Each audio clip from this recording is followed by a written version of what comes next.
मैं ग्रेजुएट हूँ, बीए पास। बीए पास? इज्जत ही नहीं है यार, इज्जत ही नहीं इस कंट्री में। लेकिन व्हाट्सएप यूनिवर्सिटी ये नहीं बताएगी। कह रहा बीए कर रहा, चलो पीछे आके खड़े हो जाओ, बीए कर रहे इधर अजूबे हो कंट्री में कि बस इसके बाद जीवन में हिस्ट्री कभी नहीं पढ़नी। तो आप तैयारी करोगे 20 साल, 25 साल, 30 साल। आप एमबीए कर रहे हैं, महाबर्बाद आदमी। देश में ह्यूमैनिटीज को कोई इज्जत ही नहीं है।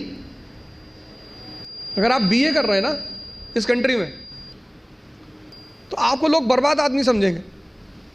कह रहा बीए कर रहा, चलो पीछे आके खड़े हो जाओ, बीए कर रहे इधर आप एमबीए कर रहे हैं, महाबर्बाद आदमी। तो भी थोड़ा इज्जत है।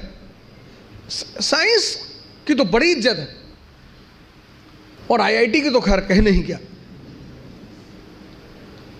लेकिन जहां आपने कहा बीए, बहुत रेयर केस में जो लोग ग्रेजुएशन बीए वगैरह करते हैं, बीए ऑनर्स वगैरह, वो बहुत रेयर केस में बताते हैं लोगों से। आईआईटी वाले तो कहीं भी फंक्शन होगा तो आगे खड़े हो जाएंगे। क्या कर रहे हैं भैया? आईआईटी कानपुर। अच्छा अच्छा। अब चूंकि, और आप जितने लोगों ने इंजीनियरिंग वगैरह कर रखी, 10th तक हमें ह्यूमैनिटीज पढ़ाया गया, और 10th का टीचर हमें क्या कहता था बार बार कि बस इसके बाद जीवन में हिस्ट्री कभी नहीं पढ़नी, इसके बाद जीवन में सिविक्स कभी नहीं पढ़नी, इसके बाद जीवन में जो बेटा है बस 1 साल बेटा। अब उस टीचर का चेहरा बहुत याद आता होगा। मतलब हमें ये स्कूलों में बताया गया, ज्यादातर, हो सकता है सब में ना हो, लेकिन ज्यादातर स्कूलों में, हमारे स्कूल में हमारी हिस्ट्री की टीचर बोलती थी बस अब जीवन में हिस्ट्री पढ़ना ही नहीं। हमें क्या पता था हिस्ट्री से ही जिंदगी चलेगी। हल्दी घाटी की लड़ाई हिंदू मुस्लिम की लड़ाई है।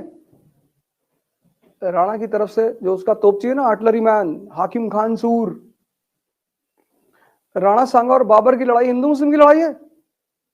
राणा सांगा की तरफ से 4 मुसलमान सरदार लड़ रहे हैं, हसन खां मेवाती, महमूद लोदी। लेकिन व्हाट्सएप यूनिवर्सिटी ये नहीं बताएगी। मैंने कहा ना 10th के बाद लोगों ने हिस्ट्री पढ़ी नहीं। 95% इस कंट्री का लड़का उसमें चला गया साइंस में। उसको नौकरी करनी थी तुरंत, मेडिकल की तैयारी करनी थी, डॉक्टर बनना था और इंजीनियर। 90s के बाद यहां कंट्री में 2 ही चीज लोग बन रहे थे, एक डॉक्टर, एक इंजीनियर। हिस्ट्री उन्होंने छोड़ दी। लिबरलाइजेशन के बाद बड़ा जबरदस्त नौकरी भी मिल रही थी दोनों को। फिर 2008 में डिप्रेशन आ गया, फिर सब भागे यूपीएससी की तरफ। ये यूपीएससी का जो बूम है वो 2008 के डिप्रेशन से जुड़ा हुआ है। नौकरियां खत्म हो गई ना, नौकरियां खत्म होने लगी।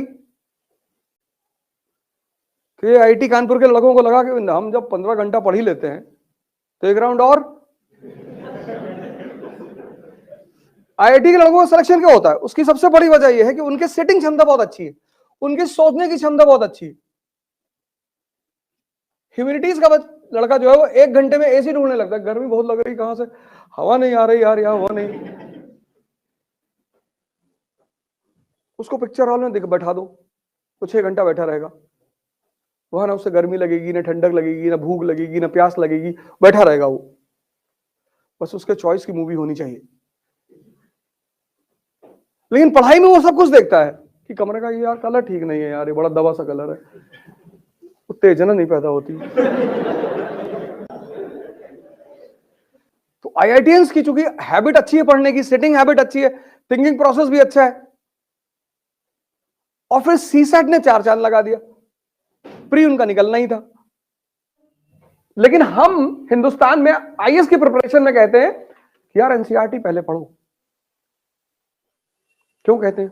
उसकी वजह यह है कि हिंदुस्तान में ह्यूमैनिटीज रेयरिटी ऑफ रेयर लोग स्कूल में लेते हैं, क्योंकि यहां ज्यादातर लोगों को नौकरी करनी है तुरंत। तो स्कूल लेवल में जो सबसे प्रचलित स्ट्रीम है वह है पीसीएम, वह है पीसीबी, या तो फिजिक्स केमिस्ट्री मैथ या फिजिक्स केमिस्ट्री बायोलॉजी। और जो मेट्रो है दिल्ली मुंबई, वहां पे है कॉमर्स। तुम बहुत रेयर केस में यहां इस देश में किसी को 11th 12th में आर्ट्स लेते हुए पाओगे। तुम में से है कोई 11th 12th में? हाँ, तो तुम फिर अजूबे हो कंट्री में, इज्जत ही नहीं है यार, इज्जत ही नहीं इस कंट्री में। अगर तुम कह दो कि हमने 12th जो है आर्ट से किया है तो बड़ी बुरी नजर से देखेंगे लोग तुमको। अच्छा इधर आओ, इधर आओ, पीछे आओ। तो आर्ट्स को क्यों पढ़ना है और कैसे पढ़ना है वो बहुसंख्यक लोग जानते ही नहीं, मेजॉरिटी। क्योंकि आपने पढ़ा पीसीएम, आपने पढ़ा पीसीबी, तो हिस्ट्री का क्या इंपॉर्टेंस है, क्यों पढ़ना चाहिए, आपको पता ही नहीं। तो जब आपको यह नहीं पता है कि इतिहास क्यों पढ़ना चाहिए, तब आप रटोगे, और जब आप रटोगे तो कनेक्टिविटी होगी ही नहीं। तो आप तैयारी करोगे 20 साल, 25 साल, 30 साल, 50 साल। हिंदुओं के पास तो बहुत अच्छा ऑप्शन है कि इस जन्म में नहीं तो अगले जन्म में।